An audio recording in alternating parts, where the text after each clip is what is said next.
Pour vérifier votre impression d'un patron PDF en format A4, vous devez toujours imprimer la page 3. Je vous conseille de l'imprimer toute seule au départ pour vérifier vos réglages et après vous pourrez imprimer le reste du patron si ça fonctionne.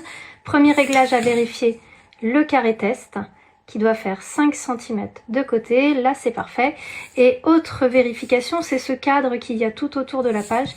Il doit faire 18 cm, c'est bon, par 25 et donc ça fonctionne. Si vous ne mettez pas les bons réglages d'impression, il se peut que le cadre soit décalé, notamment soit mis en haut à gauche et là à ce moment-là votre patron ne fonctionnera pas.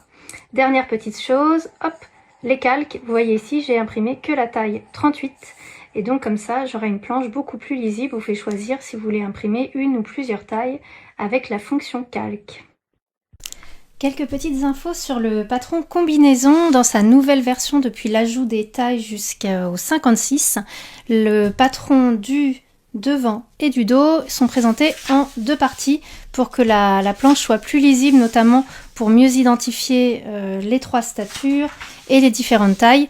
Ici j'ai imprimé uniquement ma taille grâce au système de calque et je vais reconstituer en alignant les repères la pièce du dos et donc assembler la partie haute et la partie basse du patron pour pouvoir ensuite couper mon tissu.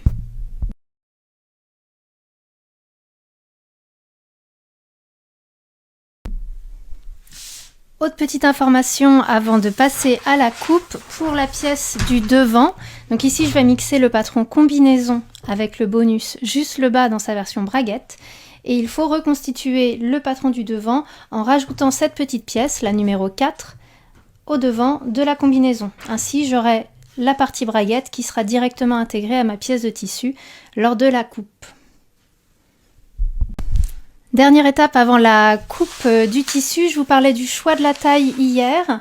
Alors, vous avez donc le choix de la taille au niveau du tour de taille et du tour de hanche à faire en fonction de vos mensurations.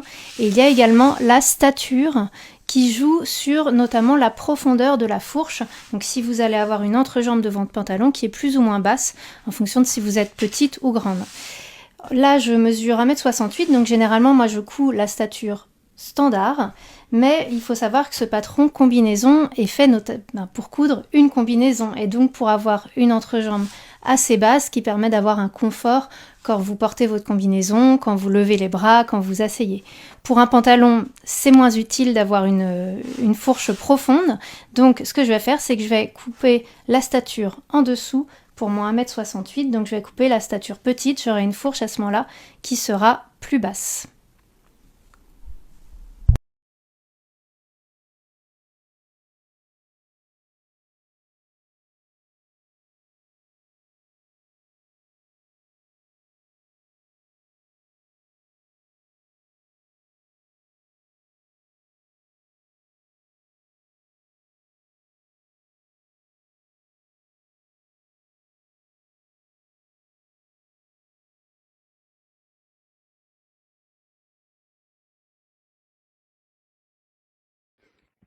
Avant de nous lancer dans la couture, je vous montre l'étape d'entoilage que j'ai réalisée.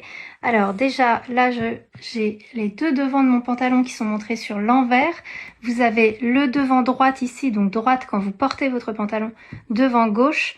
La braguette a été recoupée pour le devant gauche comme indiqué sur le patron juste le bas.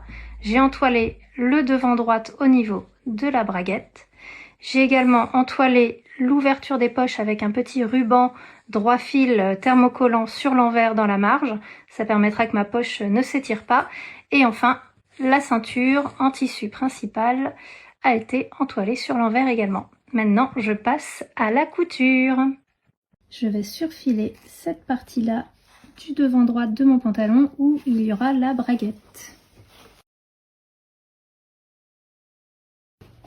Alors je vais tout doucement dans l'arrondi et je vais également bloquer le avec ce petit bouton.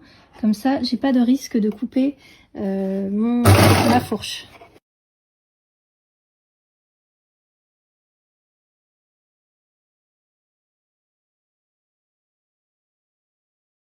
Et voilà le résultat. Donc c'est vraiment important de ne pas avoir le couteau qui va vous gêner et qui va risquer de couper à ce niveau-là la fourche de votre pantalon.